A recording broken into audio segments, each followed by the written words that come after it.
मैं 500 वर्षों तक पहाड़ों की गहराई में छिपा रहा और इतने समय के बाद अंततः मैं संत लोक के शिखर पर पहुंच गया।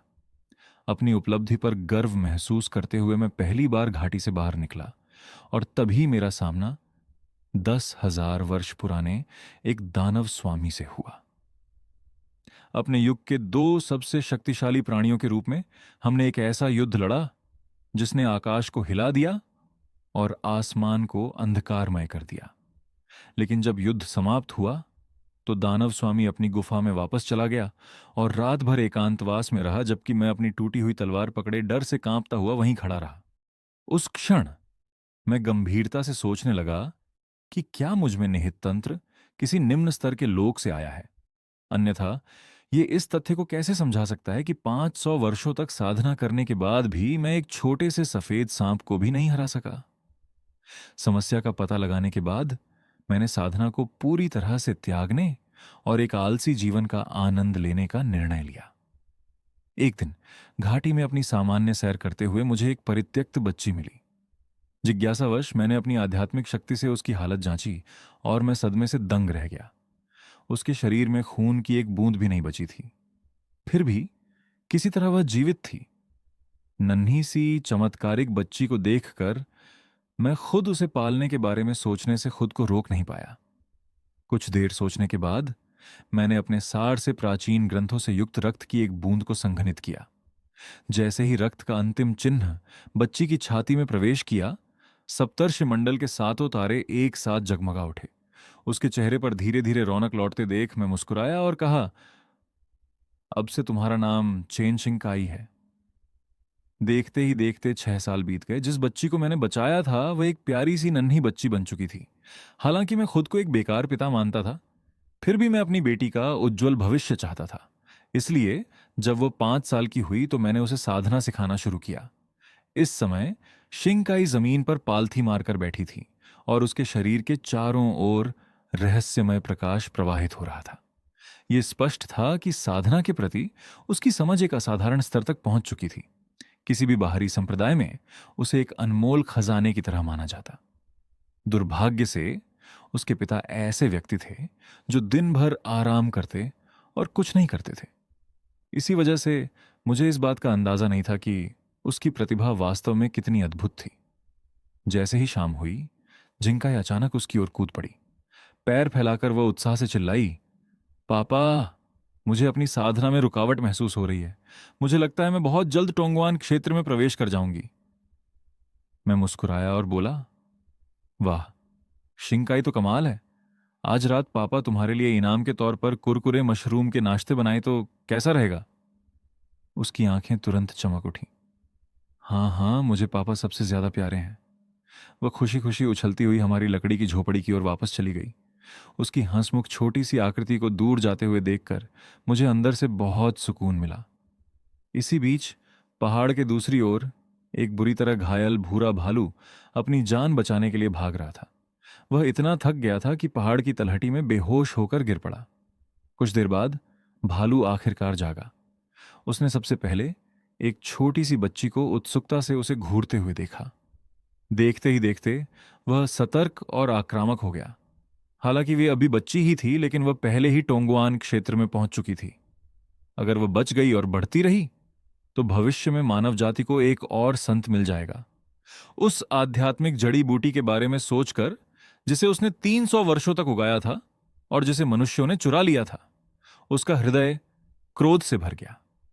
मेरी कीमती जड़ी बूटी चुरा ली। अगर मैं उनके भावी संत पूजनियों में से किसी एक को मार डालूं तो भी मेरा ही फायदा होगा।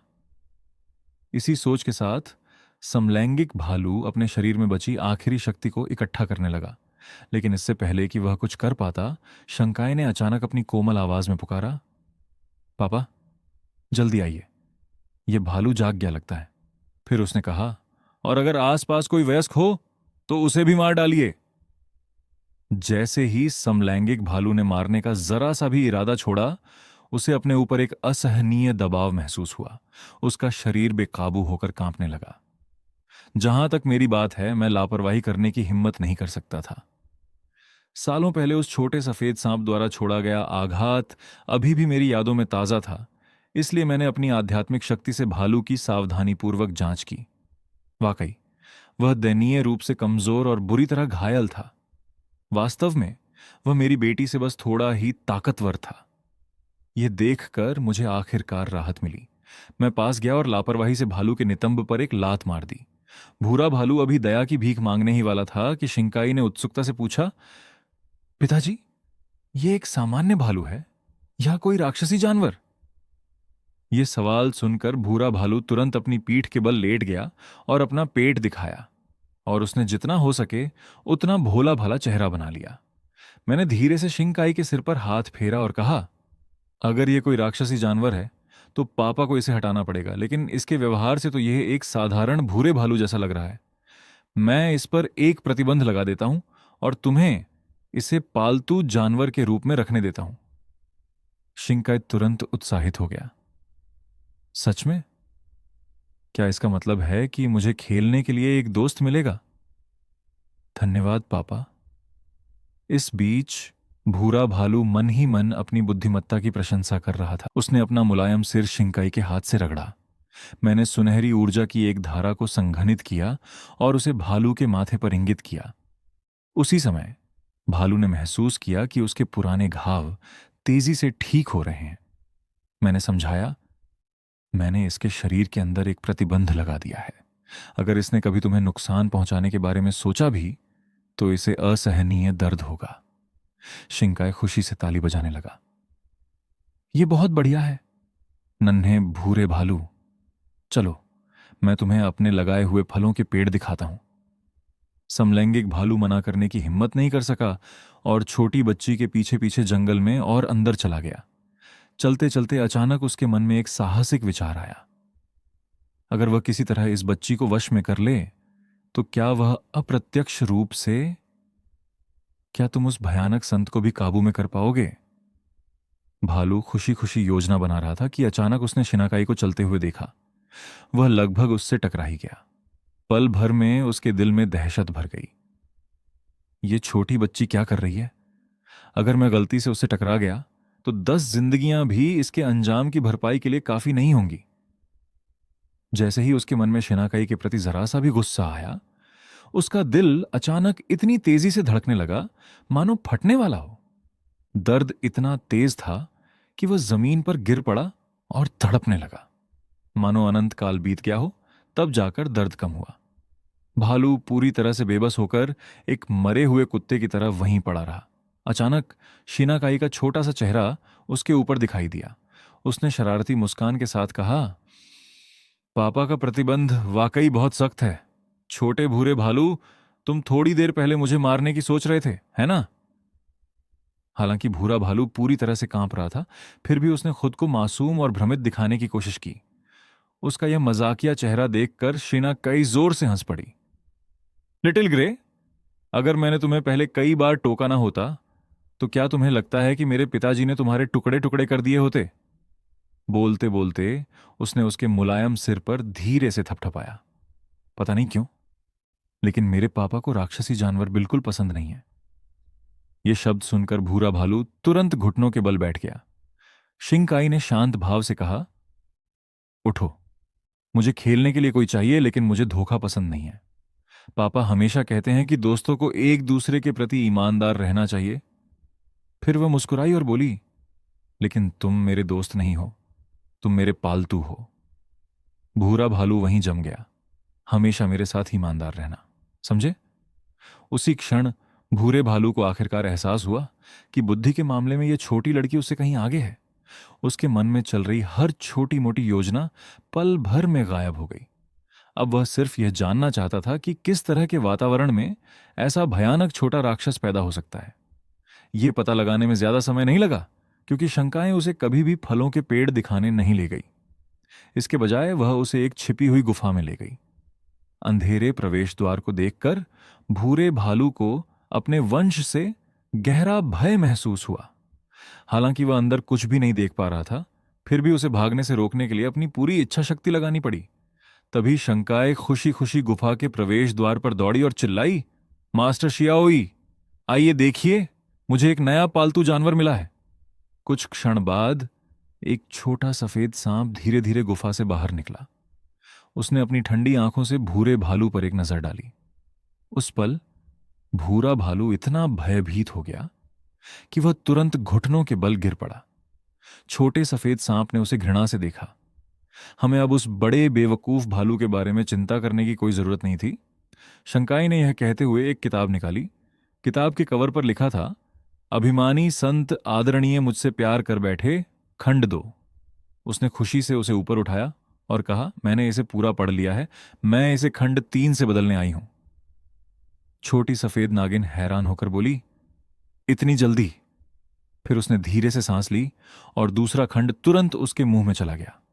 एक पल बाद उसने अपना मुंह फिर से खोला और तीसरा खंड सीधे शिंकाई के हाथों में आ गिरा। शिंकाई ने तुरंत किताब को रख दिया और उत्साह से बोली, धन्यवाद गुरुजी शियाओए। फिर उसके चेहरे पर परेशानी के भाव आ गए और उसने आगे कहा, ओह गुरुजी, पिछले 6 महीनों से चाहे मैंने कितने ही इशारे किए हों या कितना भी मासूम बनकर रोई हूं, पापा अभी भी मुझे यह बताने से इनकार कर रहे हैं कि मेरी मां कौन है। अब मुझे क्या करना चाहिए? छोटी सफेद नागिन ने शांत भाव से जवाब दिया, देर सवेर वह अपनी कोई ना कोई कमजोरी बता ही देंगे। काई ने आज्ञाकारी होकर सिर हिलाया और कहा, ठीक है गुरुजी। अपना लक्ष्य हासिल करने के बाद वह मुड़ी और जाने की तैयारी करने लगी। जैसे ही उसने अपनी शिष्या को जाते देखा, छोटा सफेद सांप अचानक एक बेहद खूबसूरत महिला में बदल गया। उसका नाम जी हंगली था। वास्तव में बाद विंड डेमन वैली लौटकर उसने कुछ न कुछ समझ लिया था। उस समय उसकी हार का कारण निश्चित रूप से उसकी कमजोरी नहीं थी, बल्कि मैं उससे कहीं अधिक शक्तिशाली था। इस एहसास ने उसके भीतर तीव्र जिज्ञासा जगा दी। इसलिए उसने छुपकर मुझे देखना शुरू कर दिया। लेकिन उसने कभी यह उम्मीद नहीं की थी कि अचानक मेरी एक बेटी होगी। इससे भी अजीब बात यह थी कि उसने मेरे आसपास कभी किसी महिला को नहीं देखा था। इससे उसकी जिज्ञासा और भी बढ़ गई। आखिरकार वह खुद को रोक नहीं पाई और शिंकाई के पास गई। देखते ही देखते 2 अकेली लड़कियां, एक युवा और एक बूढ़ी, बहुत करीब आ गईं। जी होंगी ने न केवल शिंकाई को साधना में मार्गदर्शन दिया, बल्कि वर्षों से एकत्रित उपन्यास भी उसके साथ साझा किए। उनकी एक बातचीत के दौरान जी होंगी ने मेरे संभावित दांव साथी के बारे में अपनी जिज्ञासा व्यक्त की। 6 साल की शिंगाई ने तुरंत उसकी छाती थपथपाई और वादा किया कि वह उसके लिए जांच करेगी। इसके कुछ ही समय बाद मैंने महसूस करना शुरू किया कि कुछ बहुत अजीब सा लग रहा है। जब भी मैं शिंकाई को घाटी में सैर के लिए ले जाता और हम संयोग से 2 पक्षियों को एक साथ बैठे हुए देखते, जैसे ही मैं किसी शाखा पर पहुंचता, वह तुरंत उनकी ओर इशारा करते हुए कहती, पापा देखिए, वे दोनों पक्षी एक साथ कितने खुश दिख रहे हैं। जाहिर है मैं समझ गया कि वह किसी बात की ओर इशारा कर रही है। बार बार ऐसी ही घटनाएं होने के बाद मुझे शक होने लगा कि शिंकाई मुझसे कुछ छिपा रहा है। अपनी बेटी की सुरक्षा को लेकर चिंतित होकर मैंने चुपके से जांच पड़ताल करने का फैसला किया। एक दिन मैं चुपके से उस गुफा की ओर गया जहां शिंकाई अक्सर जाता था। अपनी मौजूदगी को सावधानीपूर्वक छुपाते हुए मैं चुपचाप गुफा में घुस गया। अंदर कदम रखते ही मैंने एक बेहद खूबसूरत महिला को बर्फ से बने पलंग पर सोते हुए देखा। जैसे ही मैंने उसका मनमोहक चेहरा देखा, मेरे माथे पर पसीना आ गया। मुझे इसके बारे में सोचने की भी जरूरत नहीं थी। वह किसी भी हालत में कोई साधारण इंसान नहीं हो सकती थी। लेकिन इससे मैं और भी ज्यादा उलझन में पड़ गया। इस रहस्यमयी महिला का मेरी बेटी से क्या रिश्ता था? सवालों और बेचैनी से भरा हुआ मैं चुपचाप बिना कोई आवाज किए गुफा से बाहर निकल आया। पिछले साल घाटी में फूल तोड़ते समय मेरी मुलाकात मास्टर शियाओई से हुई थी। शिंकाई ने मासूमियत से बताया, मास्टर शियाओई अद्भुत हैं। वह मुझे साधना सिखाती हैं और वह मुझे कई रोचक कहानियां भी सुनाती हैं। यह सुनकर मैंने थोड़ा भौहें चढ़ाकर पूछा, इतनी महत्वपूर्ण घटना घटी और तुमने पापा को नहीं बताया? शंकाई का चेहरा तुरंत मासूमियत से भर आया और उसने जवाब दिया, मास्टर शियाओई ने मुझे इसे गुप्त रखने के लिए कहा था। मैं बस एक असहाय आह भर सकती थी। तो वह रहस्यमयी महिला वास्तव में मेरी बेटी की गुरु थी।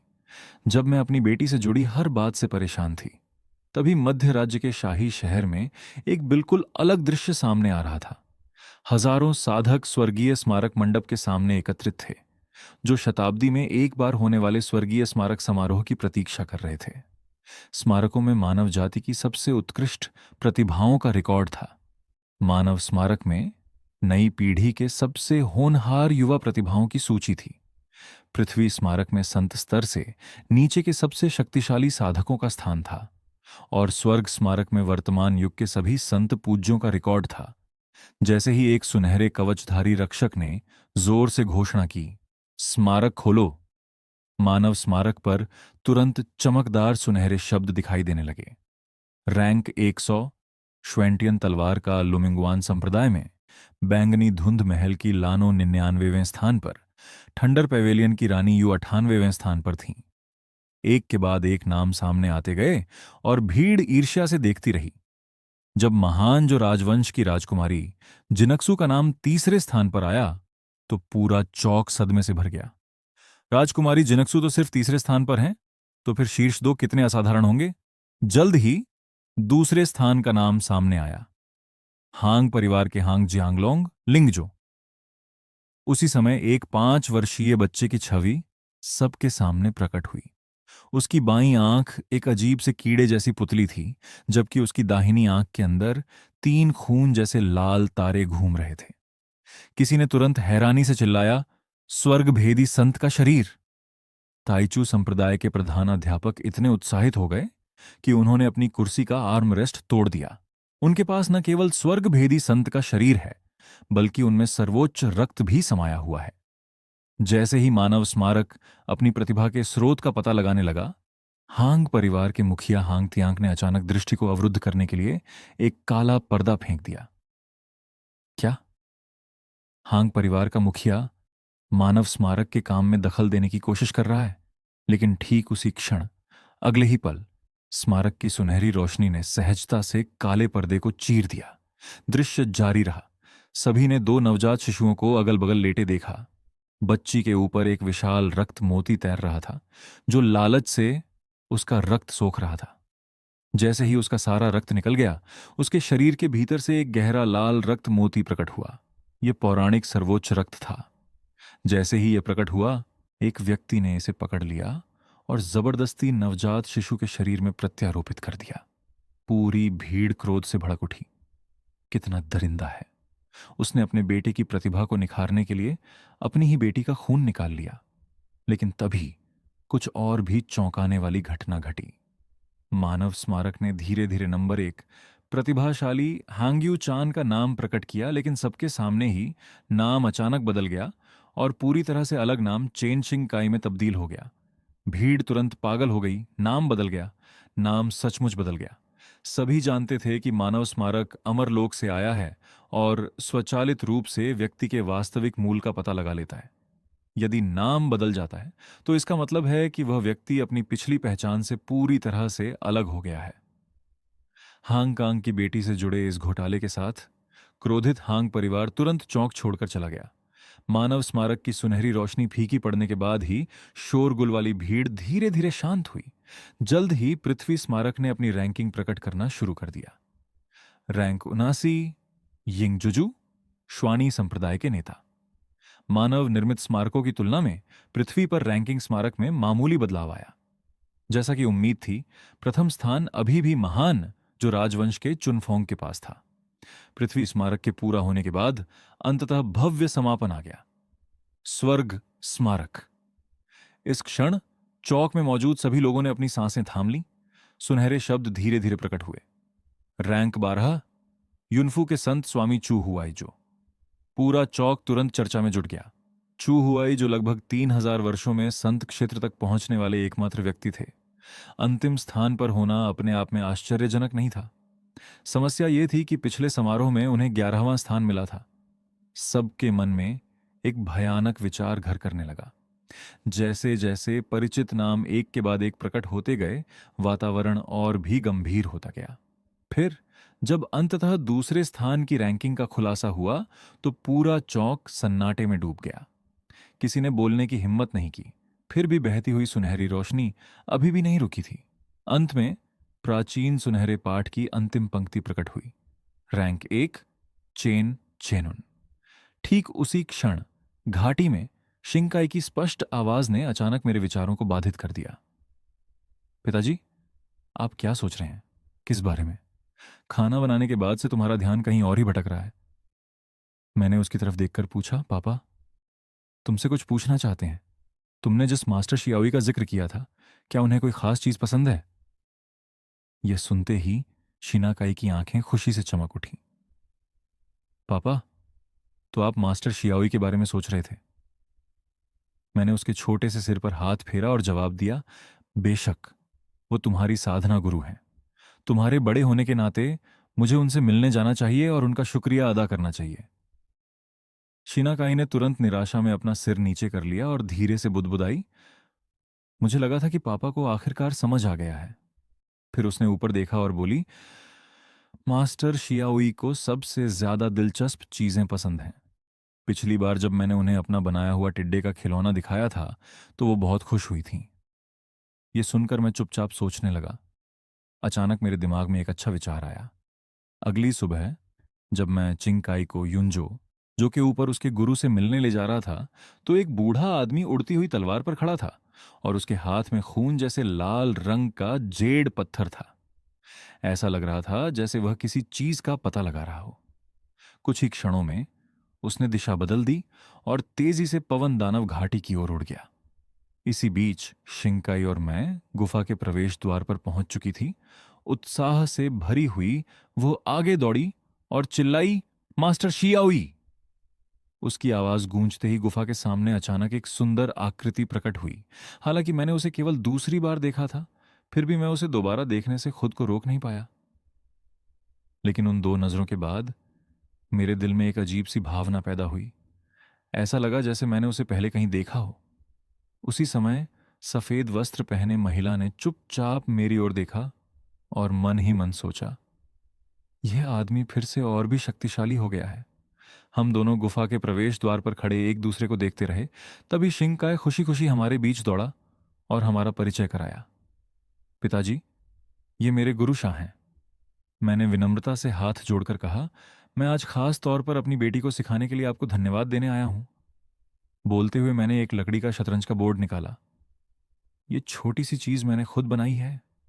ये थोड़ी कच्ची लग सकती है, लेकिन मुझे उम्मीद है कि आपको यह नापसंद नहीं होगी। जब मैंने उसे शतरंज के बोर्ड को ध्यान से रखते हुए देखा तो मेरे दिल की चिंता आखिरकार दूर हो गई। लेकिन तभी अचानक एक और विचार मन में आया। क्या उसे पता चल गया होगा कि मैं पहले चुपके से गुफा में घुस गया था? स्थिति का जायजा लेते हुए मैंने संशय से कहा, पिछली बार क्या हुआ था? मैं काफी असभ्य था। इससे पहले कि मैं अपनी बात पूरी कर पाता, उसने तुरंत जवाब दिया, स्पष्टीकरण देने की कोई आवश्यकता नहीं है। चूंकि आप मुझे पहचान चुके हैं तो चलिए मान लेते हैं कि वह घटना कभी हुई ही नहीं। उसके इस जवाब ने मेरे दिल की धड़कनें तेज कर दी। तो उसने सचमुच पता लगा लिया था कि मैं चुपके से गुफा में घुस गया था। हालांकि उसके लहजे से लग रहा था कि उसे इस मामले को आगे बढ़ाने में कोई दिलचस्पी नहीं थी, इसलिए मैंने भी जल्दी से उसकी बात मान ली और कहा, आप बिल्कुल सही कह रही हैं। उस समय मेरा कोई बुरा इरादा नहीं था। उसने सिर हिलाकर कहा, अच्छा, हम दोनों एक दूसरे को देखकर मुस्कुराए, इस बात से बिल्कुल अनजान कि हम दो बिल्कुल अलग अलग विषयों पर बात कर रहे थे। काफी देर तक बातचीत करने के बाद मैं आखिरकार खड़ा हुआ और जाने की तैयारी करने लगा। इसी बीच आसमान में ऊंचाई पर वूबो नाम का एक बूढ़ा व्यक्ति 6 साल पहले की घटनाओं को याद कर रहा था। उस समय परिवार के मुखिया ने उसे मरणासन्न युवती को अनंत काल की प्राचीन गुफा में छोड़ने का आदेश दिया था। हालांकि चिंग, जो कि एक अनाम घाटी से गुजरते समय आसमान में चलने वाली ठंडी हवा ने वो बो को वास्तविकता में वापस ला दिया। उसने आगे देखा और अपनी यात्रा जारी रखने से पहले खुद से कुछ बुदबुदाया। 2.5 घंटे कुछ देर बाद वह आखिरकार पवन दानव घाटी पहुंच गया। उसने अभी कुछ ही कदम बढ़ाए थे कि पास की एक झाड़ी से अचानक सरसराहट की आवाज आई। वो ने तुरंत अपनी तलवार पकड़ी और युद्ध के लिए तैयार हो गया। एक पल बाद एक विशालकाय भूरा भालू अचानक झाड़ियों से बाहर कूद पड़ा, लेकिन इससे पहले कि वो प्रतिक्रिया कर पाता, भालू मुड़ा और जितनी तेजी से हो सकता था भागने लगा। वो पलक झपकते ही उसके सामने आ गया। भूरे भालू ने इतनी जोर से ब्रेक लगाया कि उसकी नाक लगभग उसकी तलवार की नोक को छू गई। उन्हें उसे घूरते हुए ठंडे स्वर में कहा, मैं आखिरी बार पूछ रहा हूं, क्या तुम चेन शिंकाई नाम के किसी व्यक्ति को जानते हो? तभी उसके पीछे से अचानक एक शांत आवाज आई। अगर मैंने सही सुना, तो क्या तुमने अभी चेन शिंकाई का नाम लिया? वो तुरंत मुड़ गया। वहां एक युवक खड़ा था जिसकी साधना का कोई आभास नहीं था। वो ने अपनी आंखें सिकोड़कर पूछा, तुम कौन हो? मैंने उसकी ओर देखा और जवाब दिया, तुम मेरी जमीन पर खड़े होकर मेरे भालू का पीछा कर रहे हो और मेरी बेटी का नाम पुकार रहे हो। अब मुझसे पूछ रहे हो कि मैं कौन हूं। जैसे ही वूबो ने यह सुना, उसकी आंखें चमक उठीं। तुम्हारी बेटी? अच्छा, इससे काम आसान हो जाता है। बिना कुछ और कहे उसने अपनी तलवार मुंह पर चलाई, लेकिन मेरी तलवार मेरे शरीर से मात्र 3 इंच की दूरी पर ही चकनाचूर हो गई। वूबो का चेहरा तुरंत बदल गया। इससे पहले कि वह कुछ और सोच पाता, उसने तुरंत एक ऐसा निषिद्ध खजाना फेंक दिया जो दीर्घायु स्तर के साधक को भी मार सकता था। लेकिन मैंने बस अपनी उंगलियां चटकाईं। खजाना हवा में ही अनगिनत टुकड़ों में बिखर गया। वो पीछे की ओर लड़खड़ा गया और अविश्वास से चिल्लाया, यह असंभव है। आखिर ये कौन है? खजाना हवा में ही अनगिनत टुकड़ों में बिखर गया। वो पीछे की ओर लड़खड़ा गया और अविश्वास से चिल्लाया, यह असंभव है। आखिर तुम हो कौन? मैंने शांत भाव से उसकी ओर देखा और कहा, तुमने अभी तक मेरे सवाल का जवाब नहीं दिया है। स्थिति को अपने बस से बाहर समझते हुए वो ने तुरंत आदरपूर्वक हाथ जोड़ लिए। मैं परिवार के मुखिया के आदेश पर हांग परिवार के वंशज को ढूंढने आया हूं। जिस लड़की को तुमने पाला है, वह वास्तव में हमारे हांग परिवार की सबसे बड़ी बेटी हांग यू चान है। मैंने सिर हिलाया। मैंने उसके बारे में कभी नहीं सुना। शिंगकाई मेरी बेटी है। उसका तुम्हारे हांग परिवार से कोई लेना देना नहीं है। वूबो एस चेहरे पर उदासी छा गई। तुम्हें यह कहने से पहले अच्छी तरह सोच लेना चाहिए। बोलते हुए उसने एक लाल रंग का आदेश चिन्ह निकाला। यह हांग परिवार के पूर्वज द्वारा स्वयं बनाया गया एक विनाशकारी आदेश है। एक बार सक्रिय होते ही हांग परिवार के सभी विशेष तुरंत वहां पहुंच जाएंगे। 1000 मील के दायरे में सब कुछ राख हो जाएगा। मैंने चिन्ह की ओर इशारा करते हुए कहा, ठीक है, इसे सक्रिय करो। देखते हैं कि यह वाकई इतना प्रभावशाली है या नहीं। वो गुस्से से हंसा। ठीक है, चूंकि तुम मौत को दावत दे रहे हो, तो मुझे दोष मत दो। उसने अपनी सारी शक्ति चिन्ह में डाल दी और उसे आकाश में फेंक दिया। चिन्ह तुरंत लाल प्रकाश की एक लकीर बनकर आकाश की ओर बढ़ गया। लेकिन इससे पहले कि वह बहुत दूर जा पाता, अचानक उसके ऊपर एक विशाल काला हाथ प्रकट हुआ। हाथ ने मुट्ठी बनाई और चिन्ह को पल भर में कुचल दिया। वो मुंह खुला रखकर जम गया। उसका जबड़ा लगभग जमीन से टकरा गया। उस क्षण उसे आखिरकार एक भयानक बात का एहसास हुआ। उसके सामने खड़ा युवक एक पूजनीय संत था। जैसे ही मैं उसे मारने वाला था, अचानक मेरे पीछे से एक खुशमिजाज आवाज आई। पापा, मैंने बहुत सारे मशरूम तोड़े हैं। क्या हम मशरूम का सूप बना सकते हैं आज रात? लगभग 5 या 6 साल की एक छोटी बच्ची मशरूम से भरी टोकरी लिए दौड़ती हुई आई। इतने सालों बाद भी वूबो ने उसे तुरंत पहचान लिया। उसकी आंखों में तुरंत आंसू भर आए। छोटी बच्ची शिंघाई दौड़कर मेरे पास आई और उत्सुकता से उसे देखने लगी। पापा, ये दादाजी कौन है? ये जानते हुए कि आज वह शायद बच न पाए, वूबो ने हमें सब कुछ बताने का फैसला किया। उसने हांग युचान और हांग परिवार के बारे में पूरी सच्चाई बता दी। बात खत्म करने के बाद उसने एक लंबी सांस ली, मानो सालों से ढोया हुआ बोझ आखिरकार उतर गया हो। शिंघाई चुपचाप सुनती रही। काफी देर की चुप्पी के बाद उसने धीरे से ऊपर देखा। आंसू रोकने के कारण उसकी आंखें लाल थीं। हांग युचान नाम की उस बड़ी बहन का जीवन कितना दुख भरा था। फिर वह मेरे करीब आई और मेरी बांह को कसकर गले लगा लिया। पापा अभी भी सबसे अच्छे हैं। तभी मुझे एहसास हुआ कि उसने कहानी को खुद से नहीं जोड़ा था। वूबो और मैंने एक दूसरे को देखा और चुपचाप तय किया कि सच्चाई को वहीं उजागर नहीं करेंगे।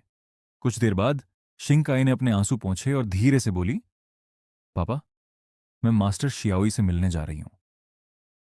मैंने उसके सिर पर प्यार से हाथ फेरा। जाओ।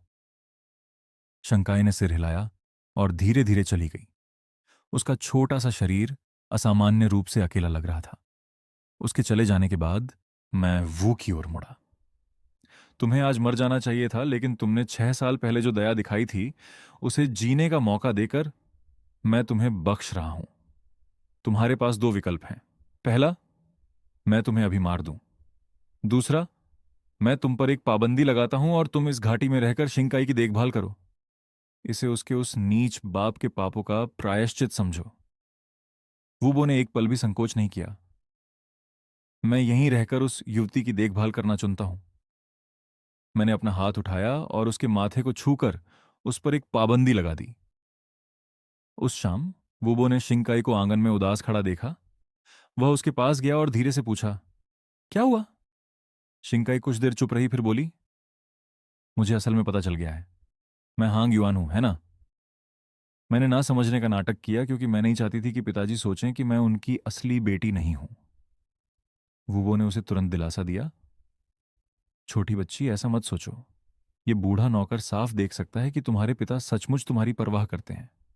चाहे तुम किसी की भी बेटी के रूप में पैदा हुई हो, तुम हमेशा उसके दिल में उसकी बच्ची रहोगी। ये शब्द सुनते ही शिंकाई को बहुत अच्छा लगा। उसका मूड ठीक होते देख वूबो ने झट से बात बदल दी। वैसे छोटी बच्ची, मुझे अभी भी तुम्हारे पिता का नाम नहीं पता। शिंकाई ने तुरंत गर्व से सीना फुला लिया। मेरे पापा का नाम चेन चांगन है। यह सुनते ही वूबो का मुंह फिर से खुला रह गया। उस दिन दूसरी बार उसका जबड़ा लगभग जमीन पर गिर गया।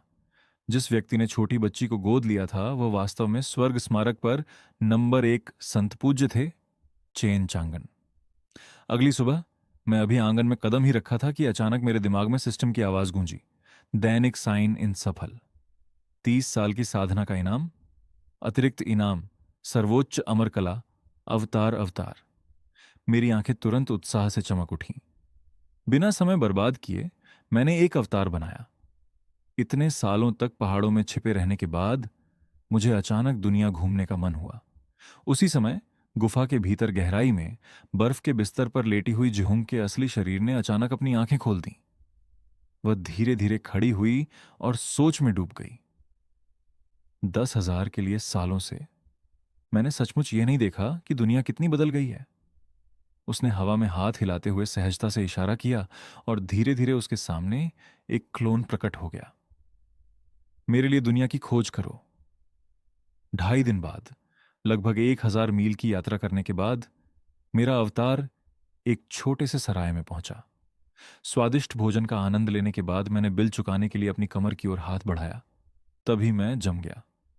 मैं इतने लंबे समय तक पहाड़ों में छिपा रहा था कि मैं पूरी तरह से भूल गया था कि इस दुनिया में लोगों को पैसे की जरूरत होती है।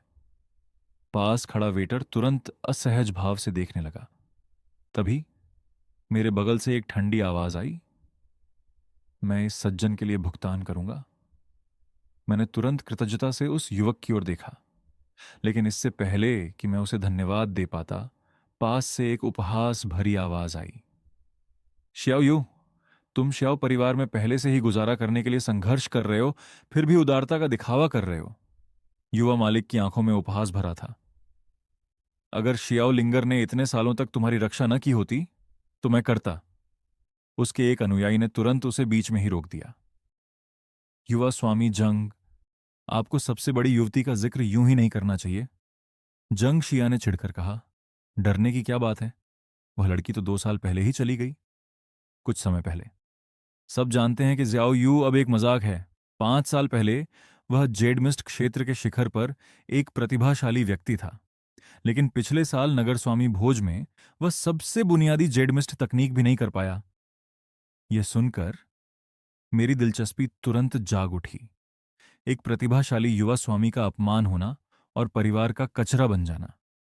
मैं उस कहानी को अच्छी तरह जानता था। हालांकि इस अवतार की साधना केवल टोंगविन क्षेत्र के मध्य स्तर पर थी, फिर भी वह इन जेड मिस्ट क्षेत्र के साधकों से कहीं आगे थी। इसलिए मैंने सीधे जांग शिया की ओर देखा और जोर से कहा, जिस तरह से तुम दूसरों का मजाक उड़ाते हो वह घिनौना है। जांग शिया का चेहरा तुरंत ठंडा पड़ गया। बिना किसी झिझक के उसने मुझ पर सीधा हमला किया, लेकिन अगले ही पल मैं एक झटके में अपनी जगह से गायब हो गया। युवा स्वामी ने मुझे घूरते हुए चिल्लाया, तुम कौन हो? उस हारे हुए की मदद क्यों कर रहे हो? मैंने अपना सिर हिलाया और जवाब दिया,